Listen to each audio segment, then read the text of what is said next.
Well, my name is Mario Tipte. This is my first time being a presenter here. I've been working for International House for almost a year. I've been teaching for more than 12 years, and I really like teaching exams, courses for exams. First of all, I have I have a riddle here. Let's see. Let's see. What can you break even if you never pick it up or touch it? How can I see that? Any ideas? A heart, not really close. Could be. Yeah, right. Promises. hmm That's right. Yeah, let's see. What about the next one? That's a promise. Here, what can you catch but not throw? Any ideas? Someone's nerves, attention. Yeah, cold. Yes, a cold. That's right.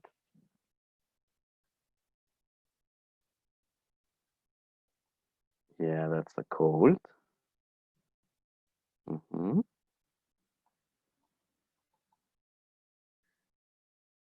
Okay. So we focused on what? That is collocation and language, right? That's very important for exam preparations. So here we have a list of ideas that students can use while working in the digital setting. For example, they can create their word lists, their own word lists using Quizlet. Have you tried Quizlet? Mhm. That's really useful. I used especially when I prepare for Delta Module 1. So they can create their own quizzes, they can create their own flashcards. Padlet is another new one that I'm just getting used to working with. They can create their sentences, short stories, right? They can use a notebook and draw spidergrams and share them using the webcam. Not solely rely on the digital world, but also do something that they can work with the notebooks because, like, every day working in front of a computer or spending time doing work or preparing lessons, that would be a bit exhausting for most of us. Here we have some digital platforms that I find really useful. For example, Padlet. So they can upload lots of information, PDFs, they can upload materials. Quizlet is my favorite one. They can create their own flashcards. So they have lots of options there to study, to learn, write, match. They can play as well, especially for meanings and examples. That's very important collocation language. Why? Especially for reading and use of English. These collocations, similar meanings, linking words, different items that are tested, especially in first, advanced, and proficiency level, dependent prepositions, and fixed phrases. So students need to be exposed to a wide range of information, a wide range of especially lexis, right? This is the task. How is it called? Any of you? Is it the open close? No, right?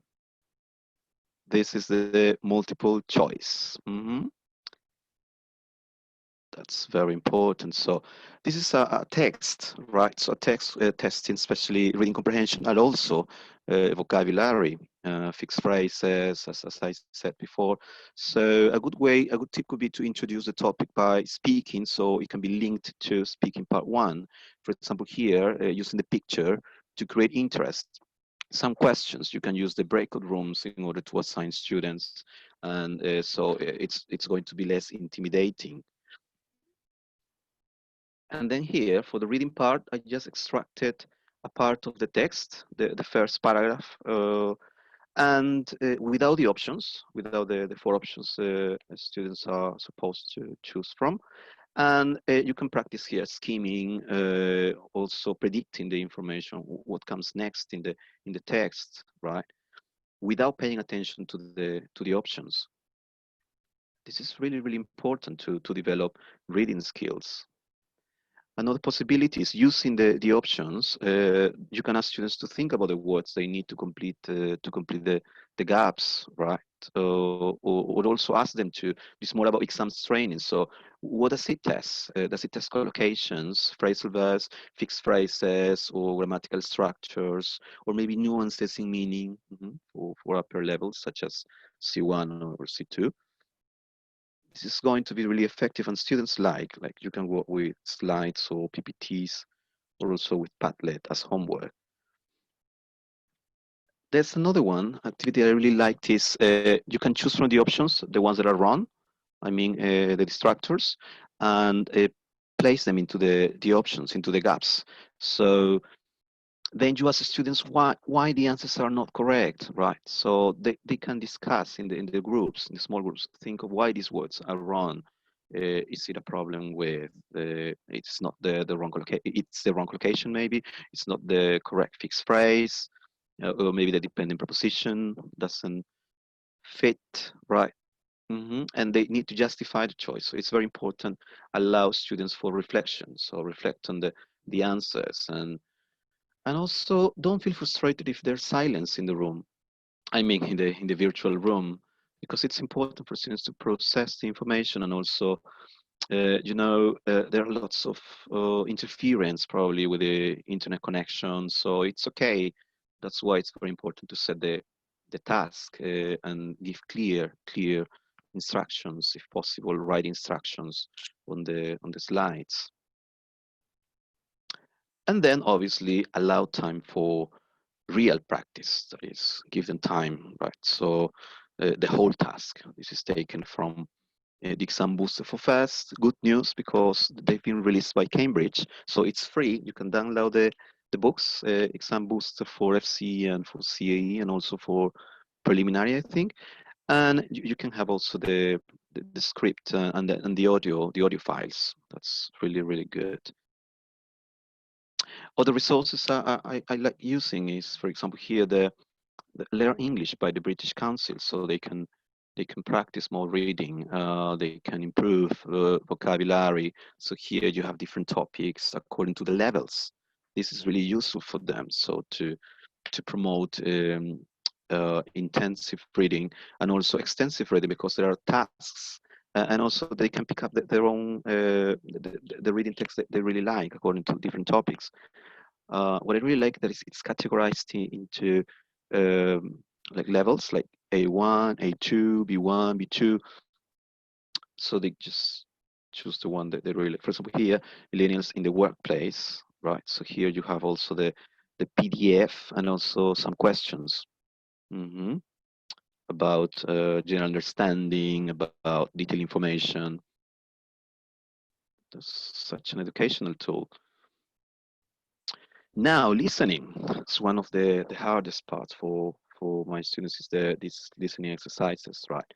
So what I really like is this is one advantage for us as teachers is that using this virtual mode, we can use the recordings, the audio files, and we can send the audio files to them right through the Zoom, the chat room, so they can have them and they can listen to them, like so the, they can use their headset, so it's much easier for them to have the file. So here, you know this task that is listening paper, right? Multiple matching, yes, 5 speakers and different statements. What you can do here is the jigsaw listening. You can just find the audio file that is, as I said, in Exa Booster. You can find also the audio files and split them, right, according to the speakers, according to the number of students you have as well, right? So you have a group of 10, maybe you could just assign the recording for speaker 1 to students, right? Depending, right?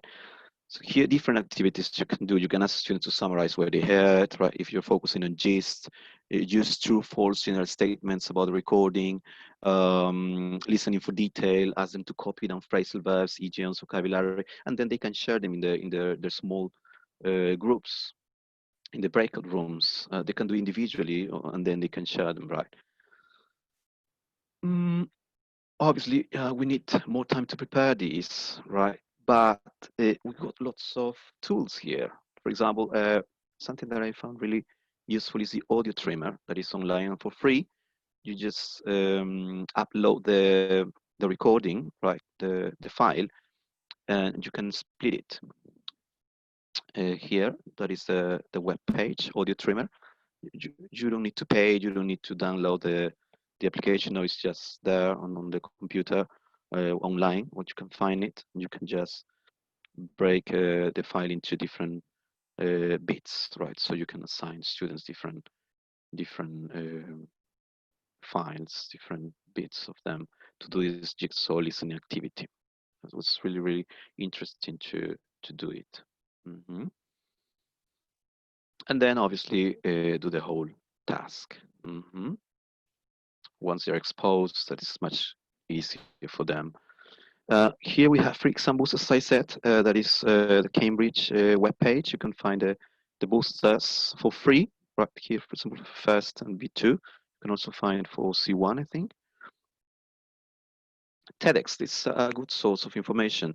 TEDx, you can find the videos, right, the YouTube videos, and there are lesson plans. TEDet, that is TED Educational, is a web page. So you can assign this as homework. They can watch a video about a different topic or about psychology, any topics they really like, and then they have some questions there. You can also ask them to write reports on it or just share what they liked about the video next class. TED, tons of videos. Speaking part two. What I really like doing here is I try to find pictures, just different settings, for example, here studying, ways of studying, and then I ask them to find similarities and differences. That is really useful for part two in the compare and contrast. Also providing them with a sample here. As I wrote here, I'm picturing, I can see a girl, so they can notice the language, useful language. Whereas in contrast, right, you can also show them more pictures, not only two or three in CAE, right, but you can show them more pictures so they can find more similarities and differences. They can also, you can ask them to find pictures themselves, right, images to do part two. So you can give them some topics and they can find pictures, they can share them on Padlet or prepare a PPT as well for next class so they can um, interact more, right? And it's to also to promote uh, learners' autonomy. And something I really like is personalizing. Now with Facebook, Instagram, you can find pictures, your own pictures. For example, here a family trip when I went to Mexico with my family, and you can start talking about this event. So, or maybe just ask students to write questions in the chat room. What they would like to know about your this picture, or maybe about the relationship, or when this happened, etc., etc. Right. So they can copy down interesting vocabulary, right? They can feel free to answer questions from the peers to gain fluency. It could be set as homework for the next lesson. Here you can also adapt the topics. For example, life in lockdown, especially for part four, right? So the importance of spending time with friends, family, therapy, educational tools, using the internet wisely, right? So they have something to say. Uh, you're giving them more information and more. You prompt them into speaking. Ideas for writing. Well, you can use Google Docs to practice collaborative writing, so they can edit their own work. The website Write and Improve. Have you used it? They can prepare the drafts before handing in the pieces of writing tasks, right? It's free, right? You can use also film reviews. You can just ask them to check some web pages such as IMDb or Rotten Tomatoes to find useful vocabulary and more sophisticated phrases for upper levels. And provide feedback using a short clip. That is a suggestion that I've taken from a Cambridge webinar. I haven't tried it, but I'd really like to. Obviously, you can focus on just some items such as content and key aspects of the written work, right? Well, obviously, you can do it with small classes. That is the website, Write and Improve. You can practice. Ask them to share with the class about apps they use or other learning platforms, because nowadays students, sometimes they know more than we do, right? So feel free to ask them to share, right? So maybe there's something new that you haven't heard of. Be simple and clear. Final tips. How are you going to set homework? So try to be really clear about that. The deadlines, the platforms you're going to use. Do not use lots of platforms. Just try to use the ones that you know the students are going to be familiar with, simple to use. Be careful with deadlines. Be sure they know this in advance. For example, on Fridays and writing tasks, mocks, etc.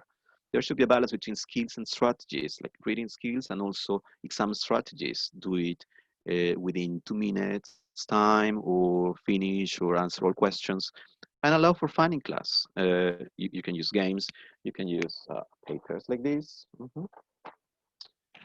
You can use also they can write their answers on their notebooks and share them using the webcam.